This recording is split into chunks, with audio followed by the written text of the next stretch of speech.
What's cooking, Juventus fans? Welcome back to your old lady's favorite YouTube channel. Of course, we got a lot to talk about today. We're going to talk about Bernardeschi, his whole situation. Then we're going to talk about a couple new names that are out there, or maybe not so new, but some new real targets for Juventus down the line, as well as what is going on with maybe a player returning. Stick with us. We'll fill you in now.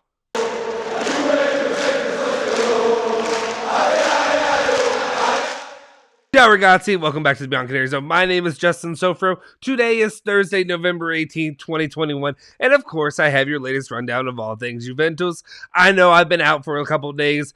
It's been a hectic schedule for me on my day job, but I'm back right now, and I'll be back tonight on the live as well. So make sure you tune in that live. Julian Genotti and myself will be chatting all things Juventus that you guys love to hear. Anyway, before we do anything, make sure you hit that like button, smash that subscribe button if you haven't already joined the channel, as well as make sure you hit that bell icon to stay notified for all of our latest updates.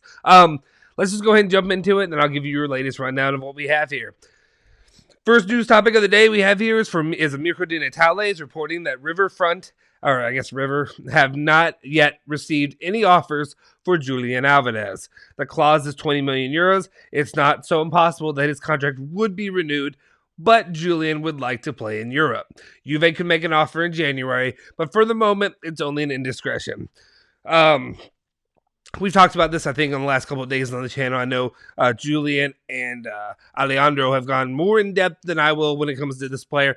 I'm not super well versed in what exactly he brings to the table. I know that he has interest from potentially Fiorentina, and I talked about him actually myself a couple of days ago about Fiorentina having interest in the player, bringing him in as a replacement for Dusan Vlahovic if he were to leave.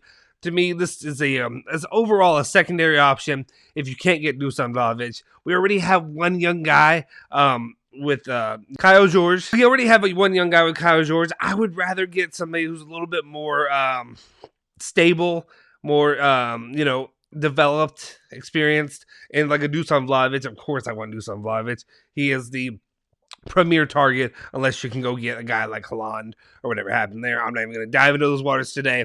But overall, I'd rather go for a player like that. I guess he could be a decent option backup, but we'll see how that goes down the line. Let me know your thoughts on Alvarez in the comment section down below. Let's move on to Bernardeschi and his situation, what's going on there. And this is actually Fede Pastorello, his IG. He went on there and confirmed that Federico Bernardeschi has left representation for Mino Raiola, and he signed for him, and he is his new agent, Fede Pastorello. If you haven't seen him already, my guy looks like Peter Dinklage. He looks kind of like Peter Dinklage, if we're being honest. If you know who that is, that's the guy who played Tyrion Lannister on Game of Thrones. I don't know much about him. He just looks like a taller version of him for the most part. Don't know much about what that means for him as an agent. Does it make me worry a little bit? When I say worry, I don't want to say worry because that's not proper when I'm talking about Bernardeschi and his situation. I don't worry about him coming back, but I worry more and more likely that the deal could get done, that Juventus could end up paying out more money. We'll see. I don't know. I think Mino Raiola would be better at bleeding that overall. But also it makes me wonder a little bit about Mino Raiola and his relationship with Juventus as it currently stands, especially given the way the last couple of days have rolled with the news. Anyway, just confirmed that with Bernardeschi. Let's move on to more about Bernardeschi, though. And that's CalcioMercato.com is reporting that Bernardeschi is not convinced to accept a lower wage. Of course he's not convinced. No Juventus player that isn't worth their salt, if we're being honest. All the players that don't deserve it are the ones who are demanding a higher wage and want more of a wage. He feels he can get more. The parties, however, will reflect a few more months before making a final decision on the future. I can hear the comments already in the comment section just saying, why do you hate Bernardeschi? Why do you hate him? He deserves more. I don't understand why Justin, Alejandro, whatever, hate him. I don't hate him. I do not hate Bernardeschi. I just think overall, he is not worth his weight in salt. Is that the term? Is the phrase I'm looking at? Whatever it is, I don't personally think he's worth it. I think, if anything, the 2 million, 2.5, whatever that they offered, is fair enough. Either you take it or you leave it. If you want to leave it, you leave it. That's fine. We move on. That's it. That's how I stick with when it comes to the Bernardeschi situation. Anyway, we'll see how that moves on down the line. Continue on. We can talk about we were talking about Mino Raiola, so let's talk about this. And that's Gianluca Di Marzio is reporting, saying that a meeting between Raiola and Milan management to discuss Romagnoli's renewal is expected to take place tomorrow. Juventus would only come into play if Mino and Milan won't find an agreement. Now, I know a lot of people maybe aren't super excited about Romagnoli, but the way I look at it, if you have guys like Chiellini, Bonucci as they get older, as they're more injured, more injury prone, especially if you only have one more year or so left of Chiellini, I wouldn't mind getting a guy like Romagnoli. That's my personal opinion. But as it stands right now, it seems like Raiola maybe is more inclined to try to work out a deal with Milan, maybe to better those waters, better that relationship with Milan, following all the drama that went along with Donnarumma last season. We'll see if that, but Juventus could still be an option if Mino and Milan can't find an equal footing there for Romagnoli's future. All right, let's continue on let's talk about Dybala. Let's go ahead. Let's talk about him. All right, Romeo Agresti is reporting that Dybala has arrived at the J Medical to have a problem with his calf assist. If I don't seem super happy about this, what I say about it is just great. More potential injuries, more potential. I don't need to rephrase this. You've been here on the channel. You know what I'm feeling. You're feeling the same things more than likely. Just worried about him being more injury prone. Seeing this could be a continued issue, going on and on and on and on. Maybe it's nothing. Maybe it's not. Maybe I'll just zip my mouth right now, and maybe he's fine. And it's just precautionary, and he'll be okay.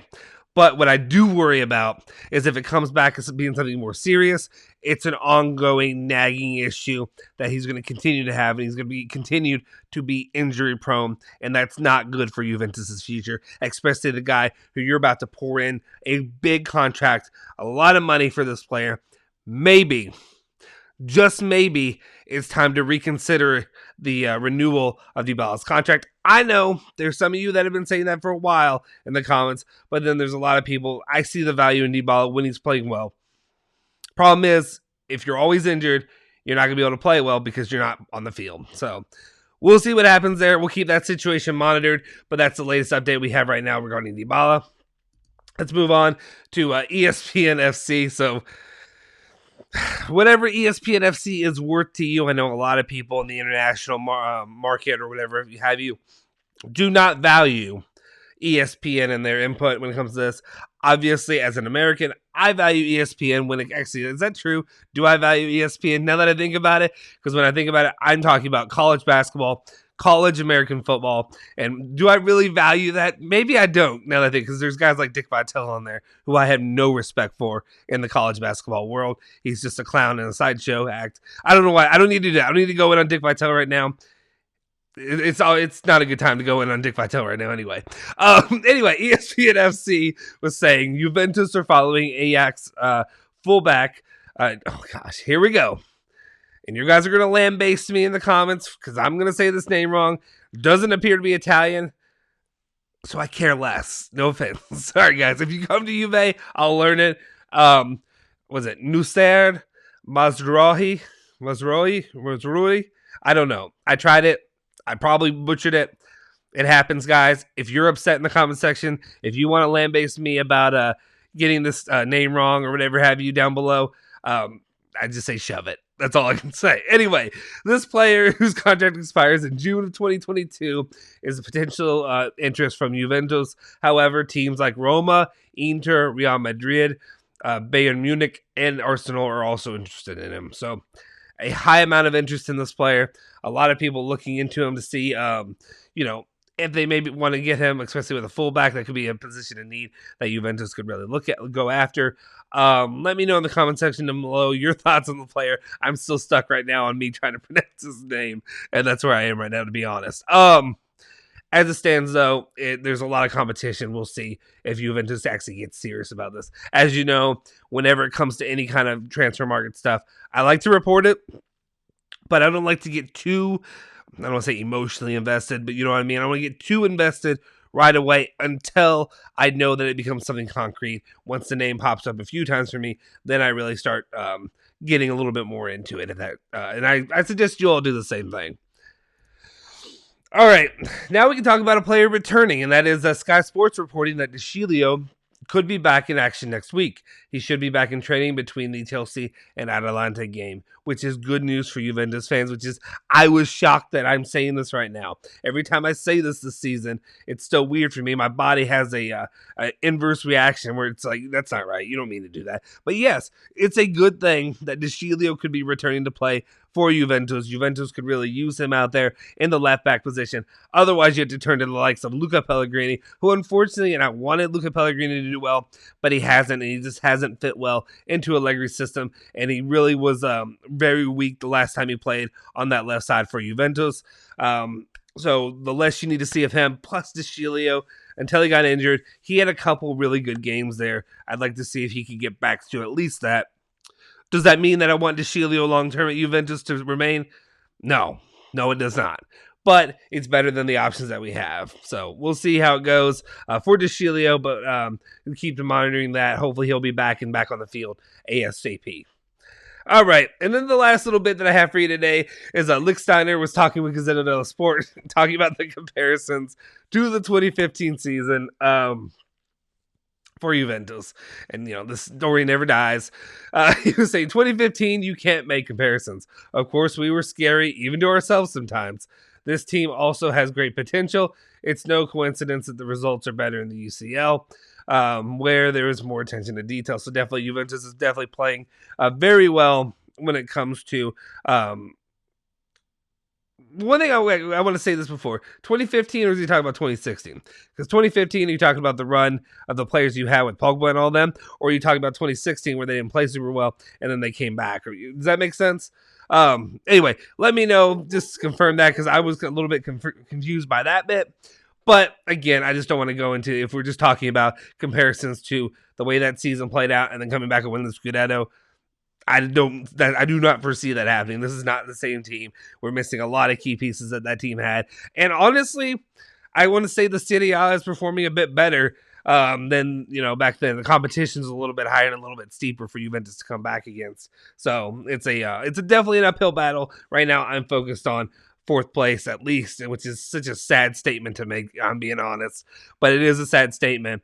But hopefully they can get at least into that top four and then, retain that UCL money. That's the most important thing for the future of Juventus, for getting guys like Vlahovic, for getting guys like that you dream of, like Tchouaméni. Maybe it's Zakaria now is the option there, but we'll monitor that as the situation progresses.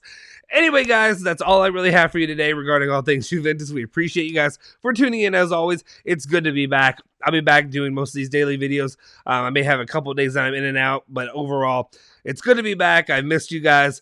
Leave a comment in the comment section down below. If you're new to the channel, make sure you hit that like button, hit that subscribe button. Make sure you also turn that bell icon. Turn it on to stay notified for all of our latest videos. Follow myself at Justin Sofro on Twitter. Follow Julian Genotti at Genotti151. Follow Alejandro Fancello at Alejandro BZ. And of course, follow our main channel, or our main Instagram, Twitter, whatever have you, at Bianconeri Zone on all platforms. We'll see you guys next time. Forza Juve, Forza Bianconeri.